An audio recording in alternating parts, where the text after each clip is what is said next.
చూస్ country delight, live better. ఇప్పుడే country delight app ని download చేసుకోండి.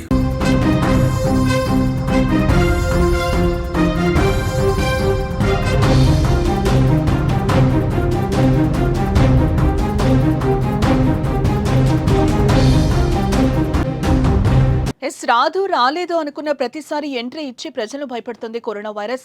ఆంధ్రప్రదేశ్ను మరోసారి కరోనా భయం వెంటాడుతోంది. దేశంలో కరోనా వైరస్ కేసులు పెరుగుతున్న వేళ విశాఖలో కూడా మొదటి కేసు నమోదు కావడం ఇప్పుడు కలవరపెడుతోంది.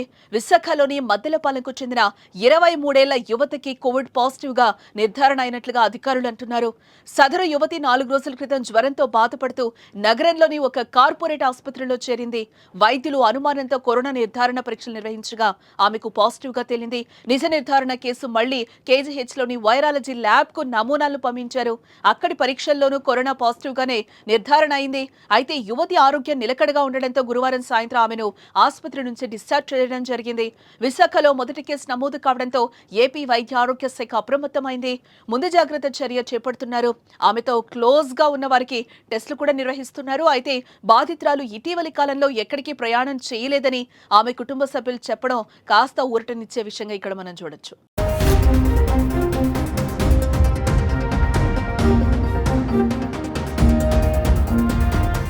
ఏపీలో మొదటి కరోనా కేసు నమోదు కావడంతో వైద్య ఆరోగ్య శాఖ ప్రజలకు కొన్ని సూచనలు చేసింది.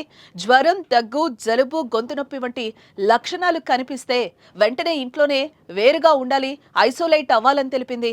వైద్యుల సలహాలు, సూచనలను అనుసరించి మాత్రమే మందులు వాడాలని, ప్రయాణాలు చేసేటప్పుడు, జన సమూహాల్లో ఉన్నప్పుడు తప్పనిసరిగా మాస్కులు ధరించాలని పేర్కొంది. కోవిడ్ కేసులు ఎక్కువగా నమోదవుతున్న ప్రాంతాల నుంచి వచ్చిన వారు ఏవైనా అనుమానిత లక్షణాలు కనిపిస్తే వెంటనే కోవిడ్ నిర్ధారణ పరీక్షలు చేయించుకోవాలని ఆదేశించింది. తరచూ సబ్బుతో లేదా శానిటైజర్తో చేతులను శుభ్రం చేసుకోవాలంటూ కూడా తెలిపింది. అలాగే తుమ్ము లేదా దగ్గొచ్చినప్పుడు తప్పనిసరిగా చేతులు అడ్డం పెట్టుకోవాలి లేదా చేతిని లోపలికి మడిచి మోచేతి భాగం ముక్కుకి, నోటికి అడ్డం పెట్టుకోవాలి. కరోనా వైరస్ వ్యాప్తి చెందకుండా ఉండేందుకు ప్రజలు ఈ జాగ్రత్తలు తప్పనిసరిగా పాటించాలని సూచించింది.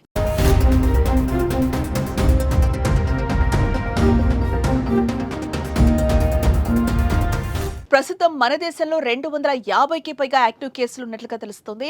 కేరళ, తమిళనాడు, మహారాష్ట్రలో పాజిటివ్ కేసుల సంఖ్య పెరుగుతోంది. కోవిడ్ కారణంగా మహారాష్ట్రలో మరణాలు కూడా సంభవించాయి. ఇటీవల 2 కరోనా సోకి ప్రాణాలు కూడా కోల్పోయారు. అటు పాండిచ్చేరి, ఢిల్లీ, గుజరాత్, రాజస్థాన్, సిక్కిం, హర్యానా, కర్ణాటక, పశ్చిమ బెంగాల్ రాష్ట్రాల్లో సైతం కరోనా భయపెట్టగా ఆయా ప్రభుత్వాలు ఇప్పటికే అప్రమత్తమయ్యాయి. ఇప్పుడు సర్క్యులేషన్లో ఉన్న వైరస్ ఒమిక్రాన్ ఫ్యామిలీలోని JN1 అనే వేరియంట్ నుంచి వచ్చిన సబ్ వేరియంట్. ఒరిజినల్ వైరస్తో పోలిస్తే దీని తీవ్రత చాలా చాలా తక్కువ. థర్డ్ వేవ్లో వచ్చిన ఒమిక్రాన్ వేరియంటే అప్పట్లో పెద్దగా ప్రభావం చూపలేదు. తాజా వేరియంట్తో పెద్దగా భయపడాల్సిన అవసరం లేదని కూడా వైద్యులు చెప్తున్నారు.